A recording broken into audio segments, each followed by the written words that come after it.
Yun mga ka-farmers, nandito tayo ngayon sa Barangay Tularucan, Haniway, Iloilo. Dito sa farm ni Sir Jolie Pragali. Kung malala po ninyo mga ka-farmers, itong palay ni Sir Jolie Pragali ay na-feature rin natin sa ating mga video. At ito ay na-applyan ng Growers Bet 1000 plus foliar fertilizer. So pasensya na kayo mga ka-farmers at meron tayong payong dahil umulan dito. So ngayon mga ka-farmers, nandito tayo sa kanyang palayan.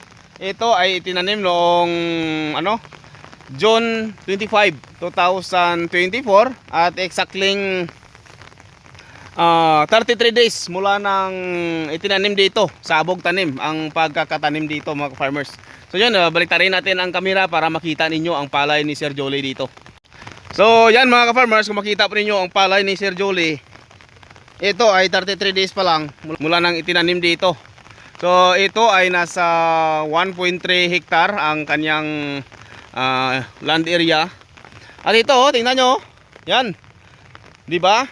33 days pero masyado nang malago ang kanyang palay. At ito ay inaplayan ng Growers Bet 1000 plus foliar fertilizer.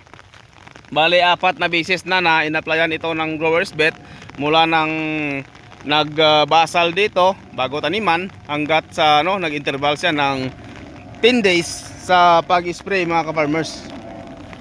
So yan mga ka-farmers, tingnan niyo, isang beses lang ito na applyan ng abono at ang karaniwang ina-apply niya dito ay 5 sako ng abono dahil ito ay more than 1 hectare o 1.3 hectare. Pero mga ka-farmers, ang kanyang in-apply lang dito na abono ay 3 sako lang. 3 sako lang ang in-apply niya dito at Growers Bet 1000 plus ang kanyang maintenance dito sa kanyang palayan.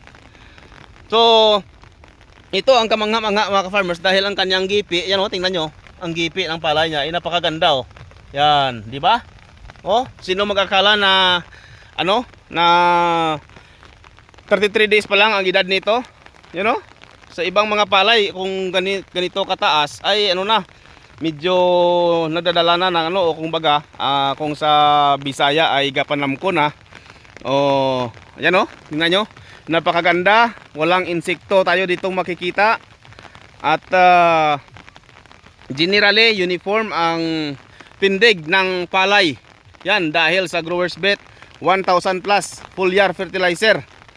Yan kasi tayong mga Pinoy mga ka-farmers ay to see is to believe tayo. So dito, yan tingnan nyo ang gipi ng palay tingnan nyo, isang puno, tingnan nyo kung gaano kadami ang gipi nya Yan. Yan.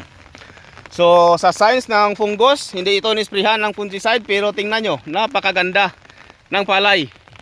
Kahit na walang fungicide na ina-apply dito at wala ding insecticide. So kung ganito ang tindig ng palay mo mga farmers ay masyadong ganado ka sa sa pag-farming dahil napakaganda. So ito, si Sir Jolie Pragali ay wala sa dito dahil nasa Maynila siya. Pero masaya siya dahil nakikita niya na maganda ang resulta ng Growers Bet 1000 plus sa kanyang palay. At yung tauhan niya dito, 3 taon na daw siya na humahawak ng palay ni Sir Jolie dito, pero first time na nakita ang ganitong klaseng palay. So imagine, 2 sako lang na paabuno ang in-apply niya dito sa ganito kalawak at zero insecticide at fungicide pa. At Growers Bet 1000 plus foliar fertilizer lang ang kanyang ina-apply. So sobrang tipid, sobrang laki ng matitipid natin. Yun ang sinasabi natin na gagastos tayo ng maliit pero garantisado na makaka-harvest tayo ng marami. So ito, excited tayo na makita ang resulta at harvest ni Sir Jolie Pragali sa kanyang palayan dito. So sa ibang mga farmers dyan, sa mga rice farmer,